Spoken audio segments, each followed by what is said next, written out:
What is good? What is good, everybody? It's your boy Cam. Just great day for and busy day for sports today, and there's just been a lot going on lately, and there's some things I do want to talk about and some big news. So first, I want to just talk about the feedback from the Mavs playing the Orlando Magic from Thursday night, and they actually ended up picking the dub and got the win over the Orlando Magic. I do so. I want to give you some of the stats from the Mavericks. Jaden Hardy finished with 22. Anthony Davis finished with 15. Brandon Williams finished with 14. Max Christie and Klay Thompson finished with 12. And the Mavericks were probably had one of the worst first quarters ever. And so did the Orlando Magic. Like they both were struggling early in the first quarter. Guys who couldn't hit a shot and everything. And the second quarter, and then the Mavericks kind of continued to struggle. They were down maybe 14 against the Magic, but ended up coming back and still ended up winning the game. Which I'm very proud of the Mavericks for fighting back, and I like Anthony Davis staying positive. He wants to get back to the city of Dallas. I mean, he did talk about about the trade and everything, about him getting traded for Luka, and he was shocked nobody saw it coming. And then, like I said, Anthony Davis said we need to get another big, and then they trade him to Dallas for Luka. And Anthony Davis said this it's basketball and it's a business at the end of the day. And I just love Anthony Davis's attitude. I honestly will love him to stay in Dallas just because of the way who he is, and also hopefully he can stay healthy for the rest of this season.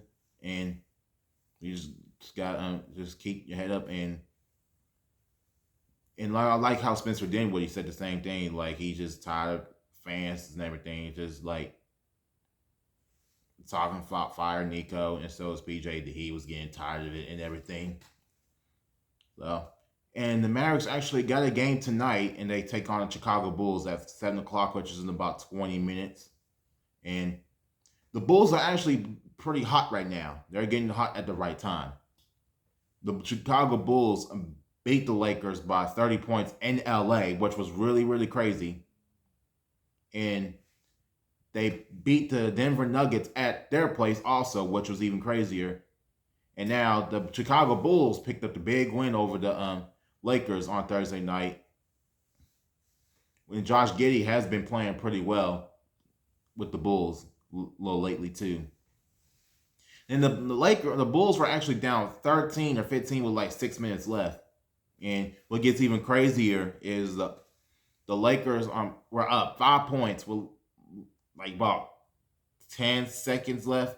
So Kobe, I think Patrick Williams hit a corner three to go up to beat down by 2, and then LeBron throws he honestly I thought LeBron just threw a lazy pass, and I honestly thought he did, and of course Josh Giddey gets the steal.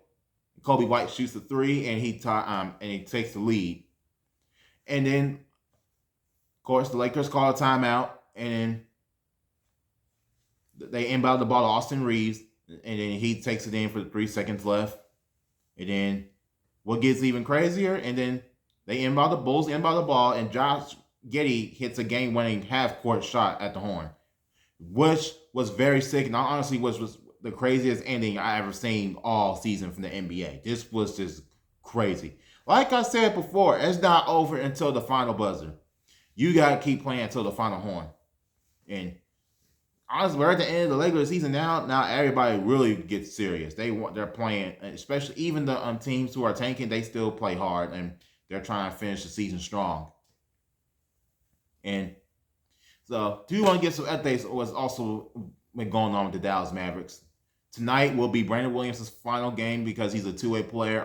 Two-way players only can play 50 games a year, which is this really sucks because honestly we can use his big help if we were to actually make the playoffs because he's been just balling. He's been playing well. Honestly, Brandon Williams reminds me of a mix-up between Kyrie Irving and Allen Iverson. And Brandon Williams plays great defense too. He's a good defender. I honestly think he definitely deserves a big contract by the Mavericks. And yeah, and Kai Jones did get hurt on Thursday night. He went for an alley-oop dunk and then fell pretty hard. He had a hip contusion, but turns out he ended up missing the rest of the game. But good news is that Kai Jones will be returning tonight. And with Caleb Martin is actually available tonight, and he played okay on Thursday night. And he hasn't scored a lot, but he does play great defense. But I heard that Quentin Grimes wanted to be traded out of Dallas, so I'm not sure what happened with. I guess he didn't like Jason Kidd. We don't know why Quentin Grimes wanted out of Dallas, and it kind of makes sense now. Since now why that trade happened, Quentin Grimes actually wanted out of Dallas. I just very shocked he wanted to leave. I just couldn't believe it. I guess he felt like he had more opportunities playing in Philly. But this was a good fit for him in Dallas, honestly. Like, he was playing really well. I mean, for a while, Quentin Grimes wasn't playing that much, but now he started playing a lot more now. And then, I honestly do miss Quentin Grimes playing in Dallas. And he would definitely been a bigger help with playing along with Kyrie if he was still playing right now. But big news for the Mavericks. Daniel Gafford and Derek Lively were upgraded doubtful tonight, which is they're actually officially not playing tonight. But the good news is that we get Daniel Gafford and Derek Lively back next week, which was very, very, very good news for the Mavericks.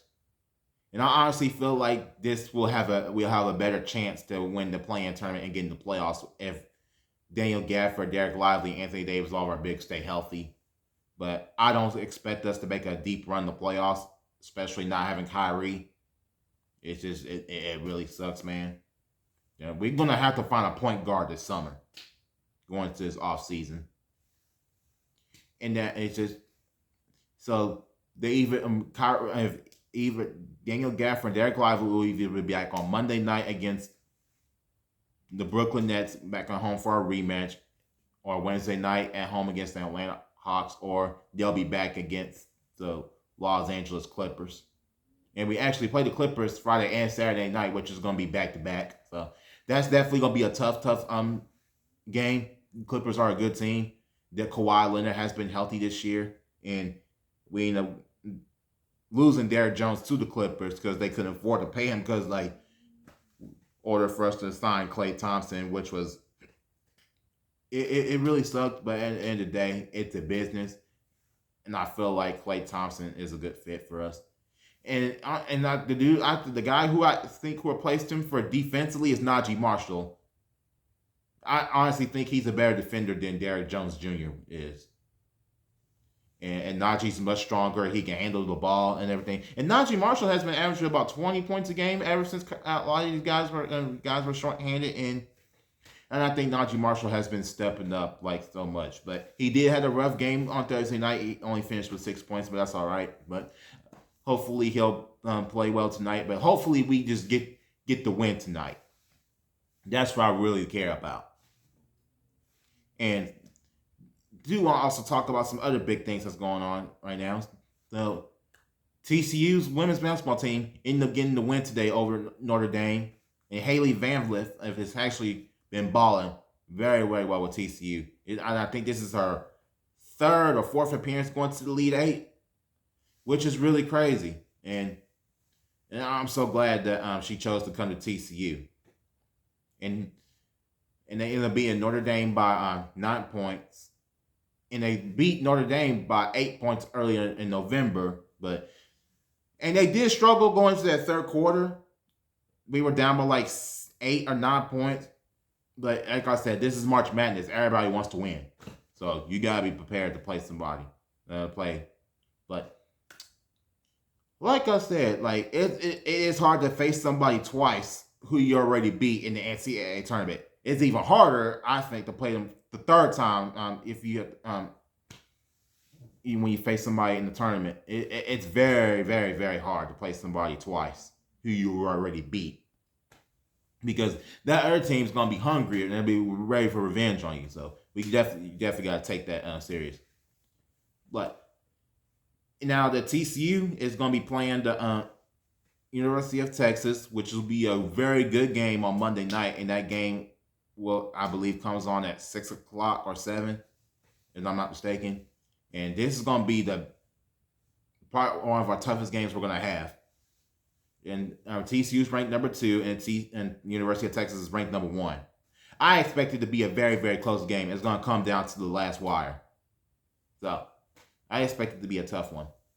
And then the biggest news I heard the other day is Paige Bueckers is officially declared for the WNBA draft. Yes, I am so excited, and I expect the Dallas Wings to select Paige Bueckers, and especially the Dallas Wings got the number 1 draft pick, and that's going to be very, very fun to watch with Arike Unguali playing with Paige Bueckers. That's going to be definitely a scoring duo, and honestly, that kind of reminds me of the Luka and Kyrie scoring duo. And today Paige Bueckers had her career highest scoring points, and today she dropped 40 points over Oklahoma, and she just can't. She's a baller, man, and I just can't wait to see her do that in Dallas. And they played Oklahoma today, and they helped Paige Bueckers to 0 points. But in the second half, she came out on fire. She came ready to play in the second half. Her defense was not too great in the second quarter, but that second half, she came out ready to play defense and is just ready to score. And now they're just waiting on to see if USC wins. If USC wins, they'll play UConn, which will be a very good game. And I just hate that Juju Watkins went down with an ACL injury, and I just feel bad for her. And she'll bounce back, and we'll see. Hopefully, she has a good recovery from her ACL injuries. Injuries just sucks in sports, man. And I don't care which team it is. You just hate to see somebody go down with an injury like that. I just hate that for anybody. I just always have a prayer for them, and they have a speedy recovery, and they come back on the court strong and ready to play. And honestly, once the Dallas Wings officially draft Paige Bueckers, I expect the ticket prices to go up even more. And I already told you before, like when the Dallas Wings played the Indiana Fever, I predicted that game would be at the American Airlines Center. And I got that prediction right. And that is going to be a very good game to watch. Honestly, this is going to be the best game of the year. And Paige Bueckers playing versus Caitlin Clark, 2 number 1 picks going at each other. That's going to be the best game to watch of the year. And I honestly just can't wait to see that, even watching that on TV or in person. But them tickets are very expensive. Like, I already checked the prices for the game. It's like $100 to sit in the nosebleeds, which is crazy shit, man. Caitlin Clark has changed the game so much. And I expect her to come back even stronger this upcoming WNBA season. But that includes my podcast for today. I will see y'all on the next one, and let's go Mavs. Hopefully they get this dub, and let's hope TCU's women's beat Texas on Monday night.